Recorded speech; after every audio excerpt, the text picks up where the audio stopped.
standing? How are you doing? Well, okay, no worries. Just checking in. Yeah, my name is Trina. I'm a non-binary comic, lover, fighter, butch? I'm not sure. I feel like it looks butch, and then I open my mouth. And then it's twink from the 80s. Turn around. See, I wanted to sing it for real, but I lost some confidence halfway through. Yeah, and no, don't worry about it. It's actually fine. We don't need to. This is not a singing show. Well, hey, all love to you. All love to you. Are there any queer trans people of color in the audience? Make some noise. Okay, not that many. Actually, they're all my friends. They're all the people I invited here. Listen, Lauren, we'll work on it. We'll work on it. This set is for you guys. Yeah, I think this is probably the only space where I have the upper hand in telling that joke. Being gay is not easy, but somehow South Philly indie comedy is like really the shire for me to really dunk on all of you, so I do appreciate that. It's nice to have the upper hand on clowns, so I think that is amazing. How are we doing with dating? Dating is tough lately, right? Not for me. You guys be easy. I'm in my first loving relationship, so actually good luck to all of you. Sorry about it. I'm sorry about it. But you know what? I wouldn't have gotten where I am today without a little bit of delusion. So I actually want to offer my services to you and give you the delusion you need to foster the next crush. Does anybody have a crush in here that they're kind of unsure about? A gray area crush? Someone does. Someone has to, yeah. Someone, do you? No. Are you guys married? No. Is that a gray area? Yeah. Whoa. Hold on. Well, what's happening? Now you have to, I mean, what's happening? What's happening? She moved in during the pandemic, and she never left. Well,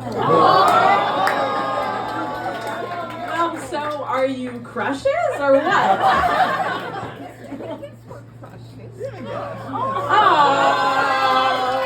Oh my God. Okay, well, there's no delusion there. Is there a difference between a squeeze and a crush? A squeeze versus a crush? Is that what you prefer? No, I'm wondering, is there a difference there? Well, I don't know. I was born after the 90s, so I'm not quite sure, but you know, we'll talk about it. Yeah, my credentials in the Department of Delusion is that I dated a punk drummer, and I thought he just wanted to be with me. So yeah, it's okay. Let it out. No, but that's amazing. Good luck to you guys. Can we give a round of applause for this beautiful? I thought that joke was going to go very, very differently. I was expecting to actually cultivate, you know, some real studies with you guys, but actually these people are set. So let's move on. This has been a really, really, really big year for me. This day actually marks the year of recovery from assault that I've had. So I've actually feel super recovered. Woo! Yeah, thank you. This is like a big day. Who would have thought I'd be making a little set about it, I guess, in someone's house. But we all cope in different ways. Yeah, and I actually have to thank like my friends, my family, and 2 literal doctors for pulling me out of that little hole. I have a therapist and a physical therapist, and the way the 2 of them are different is absolutely astounding. When I go to see my therapist, the vibes are there's pink couch cushions, there's cloud vinyl wallpaper, you know, she's lit the incense, she has charts, she has a little animated cherub that comes up to my nose and kisses me and says, I love you. And then I'm like, you know what? Wait, healing. And then my physical therapist, when I go to her, it's just a bare room with fluorescent light and 1 exam table in the middle and a sign that says, your pain centers. And I'm like, My pain centers, yeah, totally. It's kind of like the difference between when you voluntarily go to your English teacher during lunch, and you're queer and you're weird, and she's validating everything you say about Hogwarts. And then there is the physical therapist, and she's like when you go to an accountant when you're late for your taxes. She's trying to break the news to you very gently that you're about to go bankrupt. She does really try to keep the sessions light. There was a moment where she literally had her hand in my body, and she said, "Do you ever use an air fryer?" And I was like, "Girl." You know what? I haven't. I actually haven't used one. That is amazing. What do you do with it? And we started talking about salmon bake recipes. I'm just saying it takes a lot of different ways to heal. There's, sometimes you need to talk ad nauseum about how you're feeling, how you're doing, and then sometimes you need to get down to the temperatures you need to bake a salmon. And together, I'm healed. Thank you very much.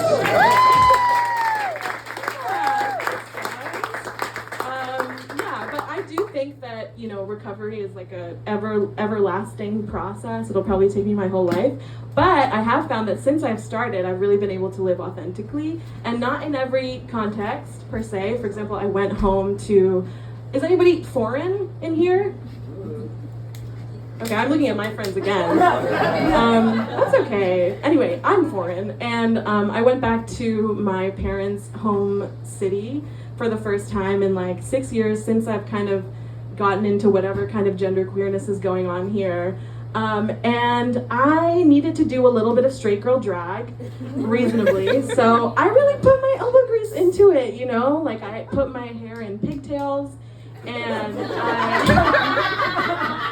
all right. Not a big fan of it.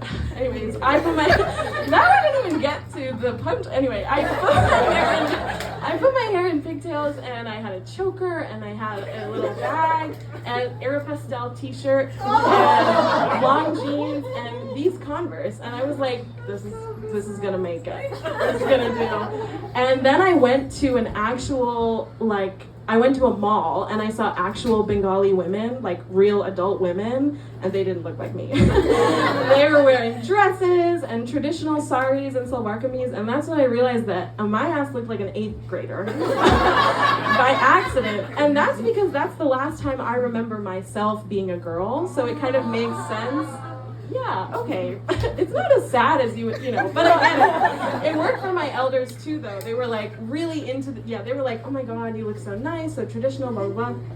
But the new kids that have been born since I last went, if you're foreign, you would know that every time you visit your home country, there's like 6 new little kids that you don't know, and they're like, "What are you doing here?" And you're like, "I was here first, damn." Anyway, they clocked it immediately. They did not fall for whatever the fuck I was putting on. They were like, "You look ugly." You look ugly, and you have a mustache. And their parents would be like, "Hey, we don't say that. We don't say that to our she, her, hers auntie. That's our auntie." And I would have to be like Special Agent Oso and be like, "Oh, I'm offended. No, I'm not." You know what I mean? Because you notice my hair grows. It's amazing. I'm not even on tea. This is all natural. So thank you very much. But yeah, I just want you to know that kids are incredibly perceptive. You can't get shit past them. And in that way, I do feel like my ancestors' wildest dreams. I'm kidding. I don't think they dreamt of a queer person with eczema doing stand-up in love the place, but I don't think they dreamt of this per se. But you know what? Maybe the Philly indie comedy scene is my battlefield. I know they were fighting real war, but this is where I go to thrive. And this has been such a blast. Thank you so much, everyone.